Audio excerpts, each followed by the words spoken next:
Ready. Play. Damien is in the wings, ready to come on and talk about this match, and I'm interested to hear his thoughts on how it all turns out. I might just I'll bring him in regardless of how this game turns out. But yeah, first serve is long from Jasmine Paolini.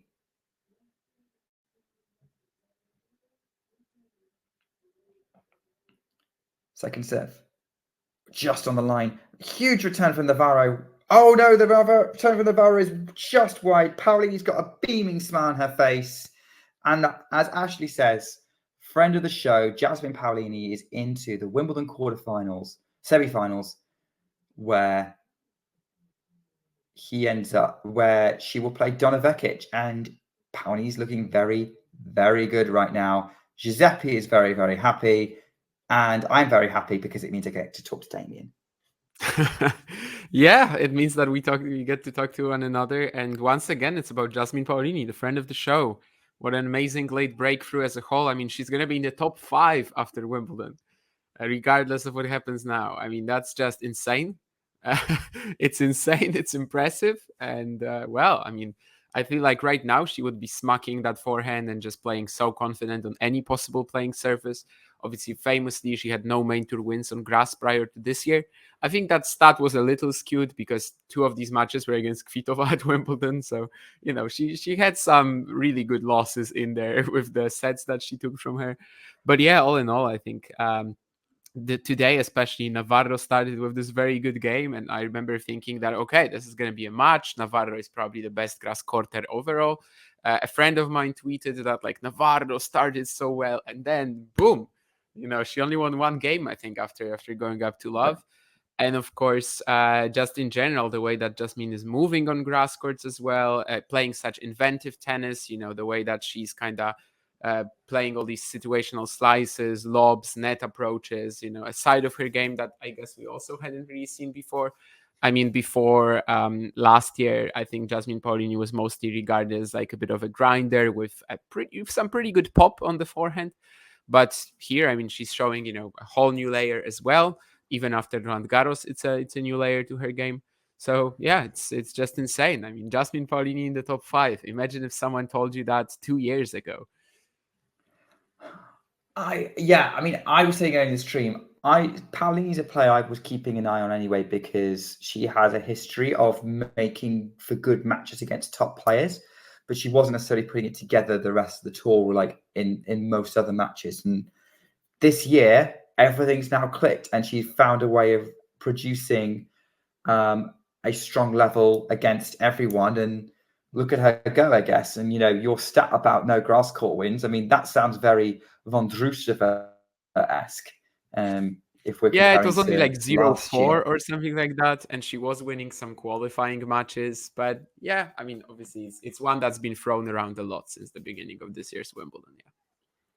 Yeah, but hey, look, Eastbourne semi-final, that got her some wins on grass, and then Wimbledon now semi-finals here. Yeah, actually, that's semi-finals in her last 3 tournaments that she's entered. That's minimum. That's pretty good.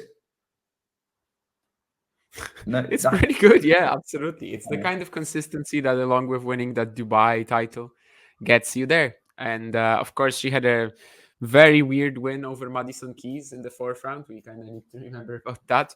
But I think today she made it work. She like sort of showed that, okay, like I wasn't just let into that quarterfinal, you know, in order to just fall apart or something like that. Absolutely not. I mean, she played remarkably well. She totally dominated the opponent. I feel like all the matches in the bottom half at this stage are more of a nervous battle rather than actually like, you know, it's more important how you perform mentally than game-wise. And Jasmine did a very good job today in both departments, both in terms of her tennis quality and also just playing like it's nothing for her, which actually compared to Emma Navarro, maybe it kind of was, you know, she already played the Roland Garros final. What does a Wimbledon quarter mean to her? Of course, a lot, but I guess she had, you know, that experience a month ago. Yeah, I guess so. And she's learning from it, and she has to be the favourite to reach the final now against Vekic, right? Especially so you talk about the nerves. I feel like Paolini might handle it better. A slight favorite, maybe, yeah. Donna, of course, first Grand Slam semi-final, first time she's that far, sure, might be a factor. If we were talking just like before the start of this grass season, and you told me Paolini, Vekic, I would say, I mean, Donna is easily the favorite, right? But it's all changed. It's all like shifted since Eastbourne, as he said. Yeah, it's probably Paolini who's a bit of a favorite there now. But I do kind of stand by this that most of these matches, and I mean by now we only have one more match in the bottom half, but that match will also to me be more decided by like how the players handle it mentally, how they show up on the day, rather than actually tennis, if you even can say something like that. But yeah, it's a fantastic rise. She can also keep going. I mean, I think if Rybakina was going to lose tomorrow, then I think Paolini can even be in the top 4 after Wimbledon. Yeah, it's really fantastic. I mean, I'm seeing a lot of different reaction to it on Twitter as well. People sometimes are hating on that too, like how is Paolini in the top 5, in the top 10? But I mean, watch this match. She's just playing with such confidence at the moment. She's destroying these opponents. Paolini is an underappreciated player. I mean, her serve is regularly around the 109, 110s. So it's pretty good. What she does is she's very good at, she doesn't necessarily hit outright winners that no one can reach, but she's so good at creating space on the court for her to hit into, whether her opponent has no hope to run towards it. Her net game is incredible as well. She's actually a very strong all-around player with a lot of variety. And yeah, I think that she's been underappreciated for a long time, probably because of the lack of results. But yeah, it's all coming together. And yeah, I think I'm currently at the point where like she could have been on my WTA power ranking. And I was very swung by that 0 grass win stat before Bad Homburg. And so I didn't. And I'm regretting it now. Nah, I mean, I think it was very fair not to include her. I totally get that. I don't think many were going to, simply because she was expected to like probably bow out in like third, fourth round. Yeah, I don't think it was wrong at all. I mean, it's just something we discovered during the event, that Jasmine Paolini is also handling herself on the grass as well as on any other surface, really. And yeah, for years she was kind of underappreciated. Obviously, I didn't think that the underappreciation was to that extent. In my mind, she was like clearly the best. I remember someone asked me about this, for example, like who's got the highest upside out of Paolini, Cocciaretto, and Bronzetti. They kind of go in a free as sort of similar age Italians, at one point similar ranking. And I remember just thinking, well, I mean, it's clearly Paolini, but like not to this extent. I would never picture this for her. But yeah, it's a truly remarkable story that I feel like we will be mentioning for years to come.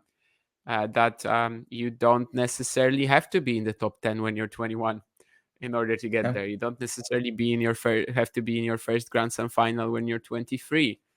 You can actually do it at 28 as well, and I don't know, just repeat it too. I don't know if she will actually repeat her Grand Slam final here, but I mean, making the semi, pretty much the same thing. I mean, we were kind of trending in the direction anyway with the sort of the rise of Pegula in the last couple of years, and so Zachary as well. Okay, they were mid-20s, but when they kind of hit that, but they were kind of in that category as well, sort of starting to see their best results in their late 20s. Paolini is in her later 20s,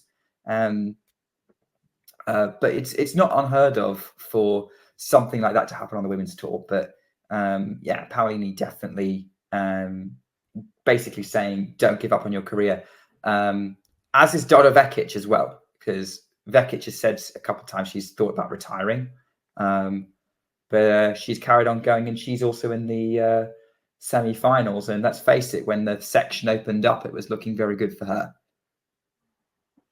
Yeah, Vekic was originally supposed to have Sabalenka in the second round. I know head-to-head over her, she's got a good one, but still, it was still a problem. Of course, she had to overcome that, but it's not like after that she immediately became the player that everyone was thinking of when it comes to making the semis, right? There was still Badosa, there was still Raducanu, there was still a fair few other, Kasatkina. but in that third quarter. But eventually she is the one, and yeah, it makes total sense. On grass, she's always been good. She's won a title years back, but still she's always been dangerous. And yeah, finally gets a Grand Slam quarterfinal she could win, and that's exactly what she did earlier today.